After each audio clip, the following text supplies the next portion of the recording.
저염은 음식이 맛대가리가 없어서 못하겠어요. 처음엔 네 맛도 내 맛도 아닌 맛에 멘붕 왔고요. 라면 국물에 밥 말아 먹는 그 맛을 어떻게 이뤄요? 어떤 분은 그러더라고요. 모든 세속의 기쁨은 버리고 스님이 되는 과정이 신장병이랑 비슷하다고요. 근데 바로 이게 저염식의 배신입니다. 몸에 좋다고 시작했는데 너무 맛없게 가면 결국 못 버티고 포기하게 돼요. 그래서 저염식이 실패하는 이유는 의지가 약해서가 아니라 맛없는 저염식으로 시작했기 때문인 경우가 많습니다. 오늘은 왜 열심히 해도 실패하는지, 그리고 어떻게 해야 오래 갈 수 있는지 진짜 현실적으로 말씀드릴게요. 지속 가능한 저염식 방법은 바로 따라하실 수 있게 고정 댓글에 따로 정리해 둘게요. 영상 끝나고 그래서 뭘 어떻게 바꾸라는 거지? 싶으신 분들은 고정 댓글 꼭 보고 가세요. 많은 분들이 저염식을 실패하면 내가 의지가 약한가 보다 이렇게 생각하세요. 근데 꼭 그렇지만은 않습니다. 처음부터 너무 극단적으로 시작하면 누구라도 오래 못 갑니다. 아예 맛이 없게 만들고 좋아하던 음식도 다 끊고 밖에서는 먹을 게 없고 집에서도 먹는 즐거움이 사라지면 처음 며칠은 버텨도 결국 무너져요. 환자분들 말 들어보면 다 비슷해요. 김치찌개 먹고 싶고 치킨 먹고 싶고 피자, 냉면, 라면, 국물 생각나고 이게 이상한 게 아니에요. 원래 먹던 맛이 있으니까 당연히 계속 생각나는 겁니다. 그래서 저염식은 처음부터 완벽하게 하려고 하면 더 실패하기 쉬워요. 중요한 건 아예 맛없게 먹는 게 아니라 나트륨이 많은 것부터 줄이는 겁니다. 보통 신장질환에서는 하루 나트륨을 대략 2000에서 2300mg 이하로 많이 이야기해요. 쉽게 말하면 소금 한 티스푼 정도에 들어있는 나트륨이 대략 2300mg 정도예요. 근데 이 숫자만 들으면 많은 분들이 그럼 소금은 아예 넣지 말라는 건가? 이렇게 받아들이세요. 그래서 시작부터 너무 극단적으로 갑니다. 근데 저염은 그렇게 하는 게 아니에요. 한 끼를 무조건 맛없게 만드는 게 아니라 하루 전체에서 나트륨이 어디서 많이 들어오는지 그걸 먼저 보는 거예요. 대부분은 소금의 양에서 망하는 게 아니라 국, 찌개, 라면, 냉면, 김치, 젓갈, 장아찌 소스, 배달 음식 이런 데서 훨씬 많이 들어옵니다. 그래서 제일 먼저 할 건 반찬 전체를 다 바꾸는 게 아니라 국물부터 줄이는 거예요. 처음부터 이제 국물 한 방울도 안 먹을 거야. 이렇게 가면 오래 못 가요. 라면을 먹더라도 국물을 다 마시는 습관부터 끊고, 냉면을 먹더라도 육수는 남기고, 찌개를 먹더라도 국에 밥 비벼 먹는 건 줄이고, 이렇게 시작하는 게 훨씬 현실적입니다. 그리고 둘째는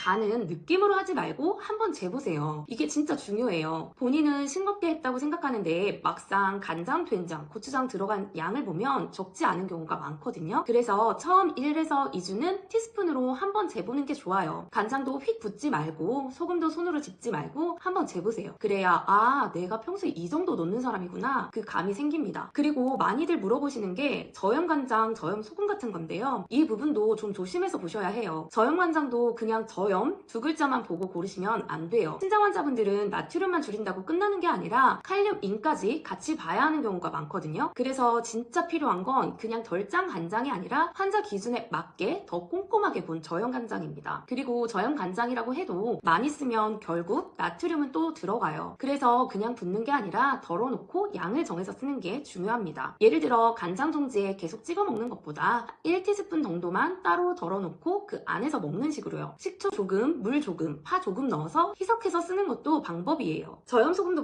마찬가지예요. 이건 더 조심하셔야 해요. 저염 소금이나 소금 대체제 중에는 칼륨이 들어간 제품들이 있거든요. 그래서 저염이라고 써있으니까 괜찮겠지? 이렇게 바로 바꾸시면 안 됩니다. 그래서 저는 무조건 저염 소금부터 찾기보다 소금 말고 다른 맛을 먼저 살리는 걸 더 추천드려요. 마늘, 양파, 파, 후추, 식초, 레몬즙, 참기름, 고춧가루 이런 걸로 맛을 채우는 거예요. 세 번째, 짠 반찬은 여러 개 겹치지 않는 것. 김치도 먹고 장아찌도 먹고 젓갈도 국도 이렇게 한 끼에 겹치면 나트륨이 확 올라갑니다. 그래서 아예 다 끊으려고 하기보다 한 끼에 짠 반찬은 하나만 간다 이렇게 정하는 게 훨씬 쉬워요. 예를 들어 김치 먹는 날은 국을 줄이고 장아찌 먹는 날은 젓갈을 빼고 찌개 먹는 날은 반찬은 심플하게 가고 이렇게만 해도 확실히 달라집니다. 그리고 외식할 때는 메뉴를 완벽하게 고르는 것보다 먹는 방식을 바꾸는 게 더 중요해요. 국물이 있는 메뉴면 국물을 남기고 비빔류는 소스 다 넣지 말고 면류는 육수나 양념을 끝까지 다 먹지 않고 먹을 때도 소금, 쌈장, 양념을 제한해서 먹는 거죠. 외식할 때 제일 많이 하는 실수가 오늘은 어차피 외식이니까 그냥 먹자 이거거든요. 근데 그렇게 한 번, 두 번 무너지면 입맛이 다시 확 돌아옵니다. 그러면 집에서 먹는 저염식이 더 맛없게 느껴져요. 그래서 외식도 완벽하게 안 먹는 게 아니라 나트륨 많이 들어오는 부분만 줄인다. 이렇게 접근하셔야 오래갑니다. 여기서 진짜 중요한 게 하나 있어요. 저염식 하다 보면 생각보다 보니까 많은 분들이 맛없는 반찬을 아예 안 먹게 되고 그러다 밥만 대충 넘기게 되는 경우가 있어요. 그러면 저염은 했다고 생각했는데 정작 단백질은 부족해지는 분들이 생깁니다. 이게 왜 중요하냐면 신부전이나 투석에서는 저염도 중요하지만 단백질도 기준에 맞게 먹는 게 정말 중요하거든요. 제가 고정 댓글에 투석 전후 단백질 섭취 기준은 따로 영상으로 정리해둔 게 있으니까 이 부분 헷갈리셨던 분들은 그 영상도 꼭 같이 보세요. 저염만 하다가 단백질까지 놓치면 오히려 손해볼 수 있습니다. 저염이라고 다 같은 저염이 아니에요. 하나는 억지로 참고 버티는 저염이 있고 또 하나는 그래도 내가 몇 달, 몇 년 갈 수 있는 저염이 있어요. 억지 저염은 처음에는 열심히 해요. 근데 너무 힘들죠. 먹는 낙이 사라지고 자꾸 땡기고 결국 참다가 한번 터지면 더 크게 무너집니다. 반대로 오래가는 저염은 조금 덜 짜게 국물 먼저 줄이고 소스 덜 쓰고 짠 반찬 겹치지 않고 간은 재서 넣고 이렇게 조금씩 바꾸는 방식이에요. 결국 몸을 지키는 건 며칠 완벽했던 식단이 아니라 오래 안 무너지는 식단입니다. 저는 저염식 시작할 때 이렇게 가보시라고 말씀드리고 싶어요. 첫째, 이번 주는 국물부터 줄이기. 둘째, 간장, 소금, 된장, 고추장 이런 건 한 번씩 재보기. 셋째, 한 끼에 짠 반찬 여러 개 겹치지 않기. 넷째, 외식할 때 소스 다 먹지 않기, 국물 남기기. 다섯째, 저염 간장, 저염 소금 샀다고 방심하지 말고 성분과 양 확인하기. 이렇게만 해도 처음부터 완벽하게 하려다가 포기하는 것보다 훨씬 오래 갑니다. 환자마다 기준은 조금씩 다를 수 있어요. 투석 전인지, 혈액투석인지, 복막투석인지, 칼륨이 높은지, 부종이 심한지, 혈압이 어떤지에 따라 조금 더 엄격하게 봐야 하는 분도 있어요. 그래서 정확한 개인 기준은 담당 의료진과 상의하시는 게 맞습니다. 근데 큰 방향은 비슷해요. 저염은 무조건 맛없게 먹는 게 아니라 하루 총량을 줄이면서 내가 오래 갈 수 있게 바꾸는 거예요. 그러니까 저염식 하다가 실패했다고 해서 내가 의지가 약한 사람이다 이렇게 생각하지 마세요. 실패한 이유는 내가 못해서가 아니라 처음 방식이 너무 극단적이었을 가능성이 큽니다. 저염식의 배신은 몸에 좋다는 말만 듣고 현실은 빼고 시작하게 만든 데 있어요. 근데 진짜 중요한 건 버티는 저염이 아니라 지속 가능한 저염입니다. 오늘 영상 보시고 이제야 좀 감이 온다 싶으셨다면 좋아요, 구독 눌러주시고 댓글에 내가 제일 끊기 힘든 음식 하나 남겨주세요. 그 음식 기준으로 다음 영상도 더 현실적으로 풀어드릴게요. 그리고 아까 말씀드린 지속 가능한 저염식 방법은 고정 댓글에 정리해둘 테니까 꼭 보고 가세요.